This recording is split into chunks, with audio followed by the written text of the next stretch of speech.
साईं जी को कहा, साईं जी अब यार के नज़दीक होकर भी बैठ जाओ। साईं जी का एक कमरा है दरबार में। साईं जी 5 साल वही कमरे में रहे और कमरे के बाहर पैर भी नहीं रखा। नहाना भी वही और बंदगी भी वही, और सहज के साथ समय निकाल लिया।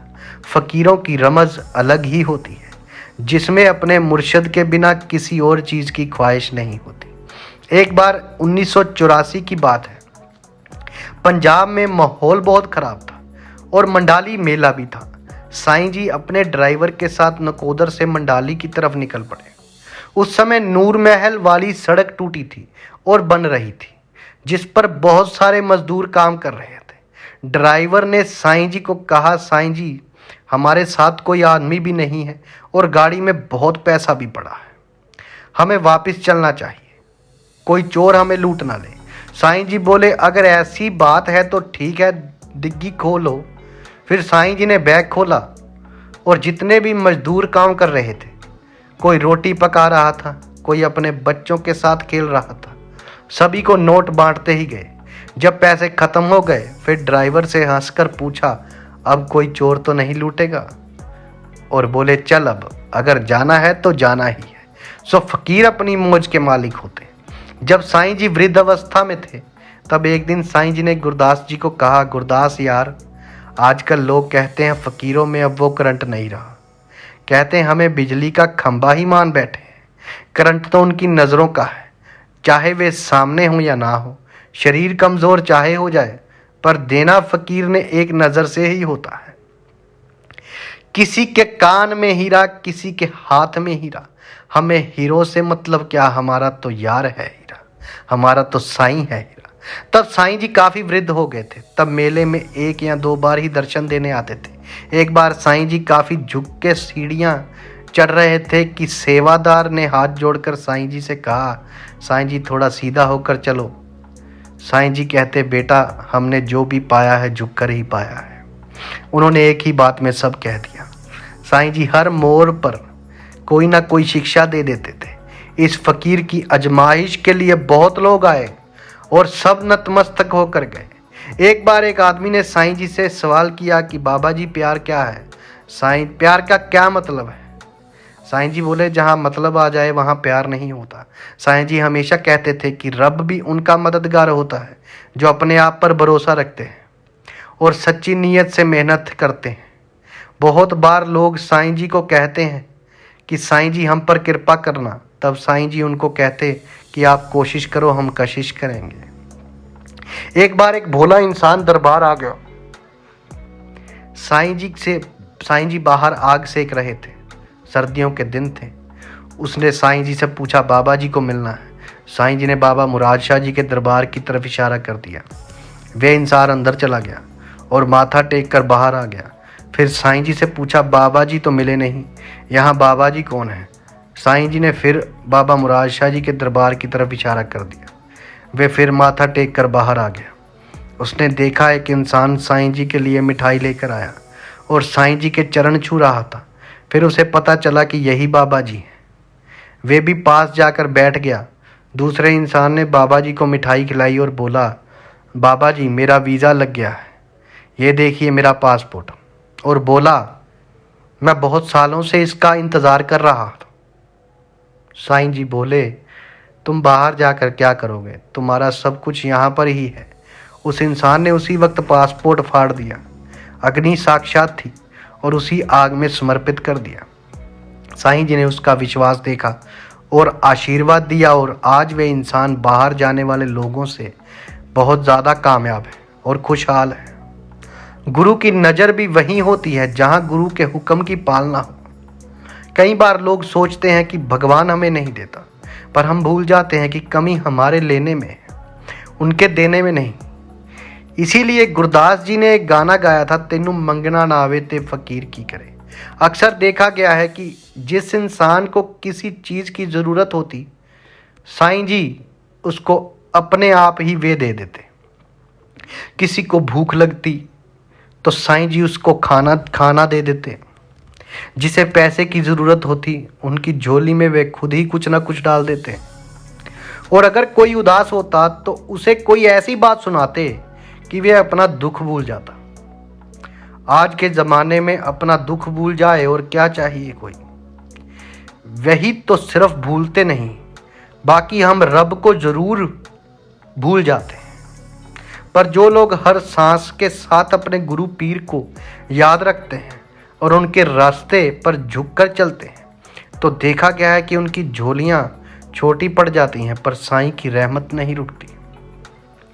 अगर जान भी दे तुम्हें तो ये भी तेरी ही थी। गम तो ये है कि तुझे मैंने क्या दिया साईं, तुझे मैंने क्या दिया। एक बार साईं जी बहुत बीमार हो गए थे। उनके जनेऊ निकला हुआ था। बहुत कम ही किसी से मिलते थे। करामत अली कवाल मलेरकोटला वाले उनसे मिलने आए। साईं जी ने उन्हें अंदर बुलाया। पहले एक 10,000 की गठड़ी उनकी झोली में डाली, फिर पूछा क्या हाल है। कवाल बोले, बाबा जी आप सारी दुनिया को ठीक करते हो, आप खुद बीमार कैसे हो गए। साईं जी ने कवाल से पूछा, आप अपनी कमाई में से कितना ज़कात निकालते हो। उन्होंने कहा, इस्लाम में 2.5% बताया गया है और हम कमाई से 2.5% निकाल देते हैं। साईं जी बोले, अपने वजूद की भी ज़कात होती है जो हर इंसान को निकालनी पड़ती है। फिर बोले, वे इंसान ही क्या जिसने गम ना सहा। गम तो ज़रूरी है ज़िंदगी में। साईं जी ने 5,000 की गट्ठी और उठाई और उनकी झोली में डाल दी और उनको जाने की इजाज़त दी। गुरदास मान जी साईं जी के सबसे प्यारे बने। साईं जी ने 2006 मेले में अपनी पगड़ी उतार कर गुरदास जी के सर पर रख दी। पगड़ी अपने मुरीद को देने का मतलब होता है कि गुरु अपना सब कुछ अपने मुरीद को अर्पित कर देता है और मुरीद को सदा सदा के लिए अपना बना लेता है, उन्हें अपना बना लेता है। साईं जी ने गुरदास जी को एक अंगूठी भी दी थी जिस पर 786 लिखा हुआ था और कहा, इसे कभी मत उतारना। आज भी गुरदास जी ने वे अंगूठी अपनी उंगली में डाली हुई है। एक बार एक आदमी ने साईं जी से पूछा, साईं जी पता कैसे चलता है कि फ़कीरी पक्की है या कच्ची। साईं जी बोले, अगर मृत्यु के समय यार लेने आ जाए तो पक्की है, अगर यमराज लेने आ जाए फिर कच्ची है। साईं जी के जवाब ही बहुत बड़ी सीख दे जाते थे। मस्तों का झूमना भी बंदगी से कम नहीं और मरना किसी की याद में जिंदगी से कम नहीं। साईं जी ने शरीर छोड़ने से पहले अपनी जगह जमीन के अंदर बनवा कर रखी थी। लोग अपने घर और ऊंचे करते हैं, लेकिन अपनी जगह जमीन के अंदर एक सतगुरु ही बना सकता है।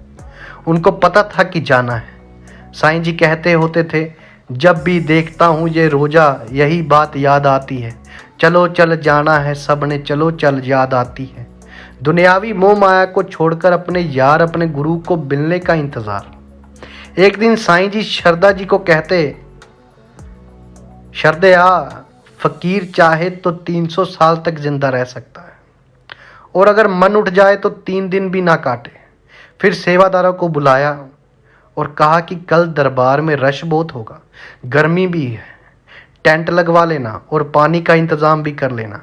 सेवादारों ने सोचा कि साईं जी पता नहीं ऐसा क्यों कह रहे हैं, जिसका सबको बाद में पता चला कि साईं जी पर्दा कर गए। 1 मई 2008 को गुरुवार वाले दिन, वीरवार वाले दिन साईं जी ने शरीर छोड़ दिया।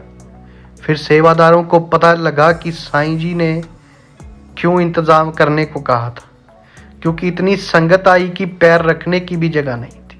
हर किसी की आंखें नम थी। साईं जी की मज़ार भी बाबा डेरा मुराद शाह जी सच्ची सरकार में बनी हुई है। मेरा लिखले गुलामा विच नाम साईं जी का पसंदीदा कवाली थी। साईं जी हमेशा अपने आप को गुलाम लिखते रहे। बापू जी अक्सर साईं जी को कुत्तिया कहकर आवाज़ लगाते थे और साईं जी ने भी ऐसी निभाई कि मुंह में बापू जी के जूते लेकर आते। तभी आज सारी दुनिया में साईं साईं हो रही है। अगर हाथ की लकीरें अच्छी ना हो तो किस्मत अच्छी नहीं होती। अगर सर पे हाथ लाडी साईं का तो लकीरों की ज़रूरत ही नहीं होती। साईं जी की बरसी हर साल 1-2 मई को बड़ी धूमधाम से मनाई जाती है।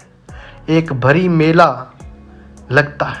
मेला लगता है जहां लाखों की संगत पहुंचती है। देश के हर कोने से हजारों साधु संत और बड़े से बड़े फकीर भी साईं जी के दरबार में नतमस्तक होने आते हैं और साईं जी के सामने फरियाद करते हैं कि उनकी फकीरी में असर पड़े।